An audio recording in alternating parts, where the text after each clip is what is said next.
Hello बच्चों, कैसे हैं आप लोग। इस पीरियड में हम लोग प्रॉपर्टीज ऑफ रैशनल नंबर देखेंगे। प्रॉपर्टीज ऑफ रैशनल नंबर में सबसे पहले आती है प्रॉपर्टीज ऑफ रैशनल नंबर। सबसे पहले आती है closure property.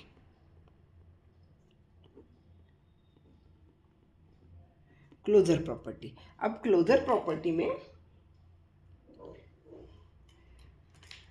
Closure property rational number के ऊपर कैसे वर्क करते ये हम लोग देखेंगे। सपोज फर्स्ट हम देखते हैं कि एडिशन में कैसे वर्क करते हैं closure property. A by B एक रैशनल नंबर है प्लस सी बाय डी दूसरा रैशनल नंबर है, तो इसका आंसर भी E by F rational number ही आना चाहिए।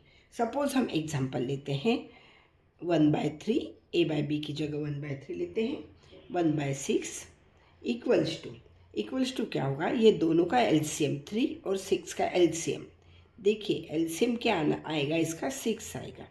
एलसीएम 6 आएगा, 3 2 जार 6 और 1 इंटू 2 यहाँ पे 2 आएगा प्लस 1 इक्वल्स टू 3/6 आंसर आएगा इसका।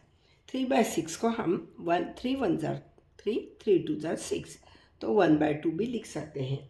मतलब 1/2 this 1/2 equals to p by q, means it is in the form of rational number where q is not equals to 0।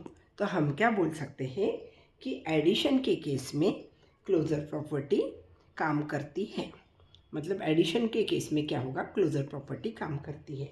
अभी हम सेकंड बी हम लोग सब्ट्रैक्शन में देखेंगे कि सब्ट्रैक्शन में क्लोजर प्रॉपर्टी काम करती है कि नहीं। सब्ट्रैक्शन में सपोज 1/3 ए बाय बी की जगह 1/3 लिया माइनस 1/6 लिया। ये भी 1/3 भी रैशनल नंबर है और 1/6 भी रैशनल नंबर है।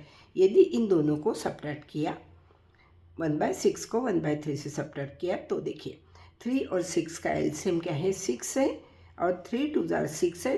1 इंटू 2 यहाँ पे 2 होगा माइनस 1 ऐसा ही रहेगा इक्वल्स टू 1/6। 1/6 भी क्या है, 1/6 it's in the form p by q and q is not equals to 0। तो क्लोजर प्रॉपर्टी सब्ट्रैक्शन के केस में भी क्या करती है, काम करती है। तो यहाँ पर भी हम क्या बोल सकते हैं, यस, क्योंकि हमारा आंसर क्या आना चाहिए, हमारा आंसर रैशनल नंबर आना चाहिए। अभी सी नंबर का हम देखते हैं, मल्टीप्लिकेशन में काम करती है क्या क्लोजर प्रॉपर्टी, ये देखते हैं। मल्टीप्लिकेशन 1/3 सेम एग्जाम्पल लेते हैं इंटू 1/6 इक्वल्स टू क्या होगा, 1 इंटू 1 1 होगा और 3 इंटू 6 18 होगा। मीन्स ये भी किस फॉर्म में है, p by q के फॉर्म में है and q is not equals to 0। तो हम क्या बोल सकते हैं, इसका आंसर भी क्या हुआ है, रैशनल नंबर आया। तो हम क्या बोल सकते हैं, क्लोजर प्रॉपर्टी मल्टीप्लिकेशन के केस में भी काम करती है। तो यहाँ पर भी हम यस लिखेंगे। और डिवीजन के केस में काम करती है क्या, ये देखते हैं। डिवीजन 1/3, सपोज हमने सेम एग्जांपल लिया 1/3 डिवाइड बाय 1/6। तो देखिए यहाँ पे डिवाइड का साइन रहता है, तो क्या होता है, उसका मल्टीप्लाई करने से उसका रेसिप्रोकल हो जाता है, तो 6/1 होगा। तो 3 1 जार 3 3 2 जार 6, तो यहाँ पर आंसर आएगा 2/1।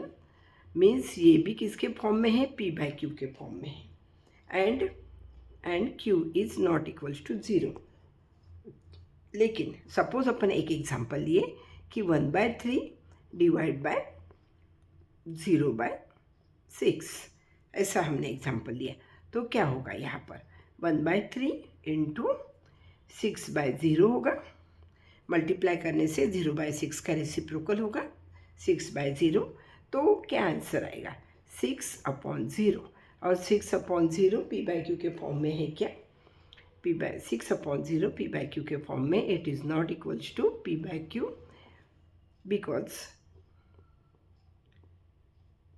q is equals to 0।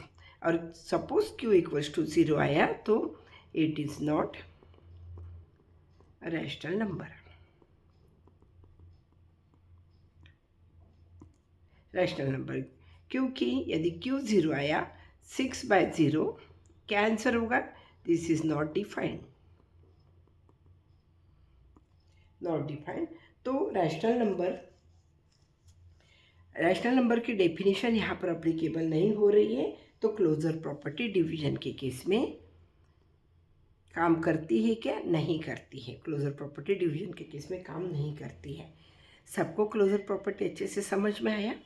तो हम क्या करेंगे, मतलब हम क्या बोल सकते हैं, एडिशन, मल्टीप्लिकेशन, सब्ट्रैक्शन में क्लोजर प्रॉपर्टी काम करती है, क्लोजर प्रॉपर्टी फॉलो होती है इन सब में, लेकिन डिवीजन के केस में क्लोजर प्रॉपर्टी फॉलो नहीं होती है। नेक्स्ट हम देखेंगे कॉम्यूटेटिव प्रॉपर्टी, सेकंड नंबर का। ये भी हम कॉम्यूटेटिव प्रॉपर्टी, ये भी हम रैशनल नंबर का एग्जांपल लेके देखते हैं। फर्स्ट एडिशन के केस में कॉम्यूटेटिव प्रॉपर्टी फॉलो होती है क्या, देखते हैं। फर्स्ट एडिशन,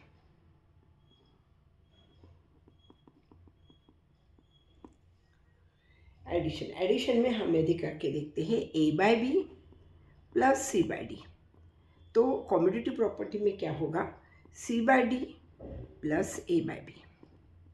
ऐसे होता है क्या, मतलब हमको क्या चाहिए, LHS इक्वल्स टू RHS। ऐसे होता है कि यहाँ पर देखेंगे 1/3 प्लस 1/6 इक्वल्स टू 1/6 प्लस 1/3 होगा क्या, हम देखते हैं। यहाँ पर क्या एलसीएम होगा, यहाँ पर 6 होगा एलसीएम, और 2 प्लस 1 इक्वल्स टू, यहाँ पर भी 6 होगा एलसीएम, और यहाँ पर भी 1 प्लस 2 होगा। तो इसका आंसर क्या आएगा, 3/6 इक्वल्स टू 3/6। तो LHS इक्वल्स टू RHS होगा।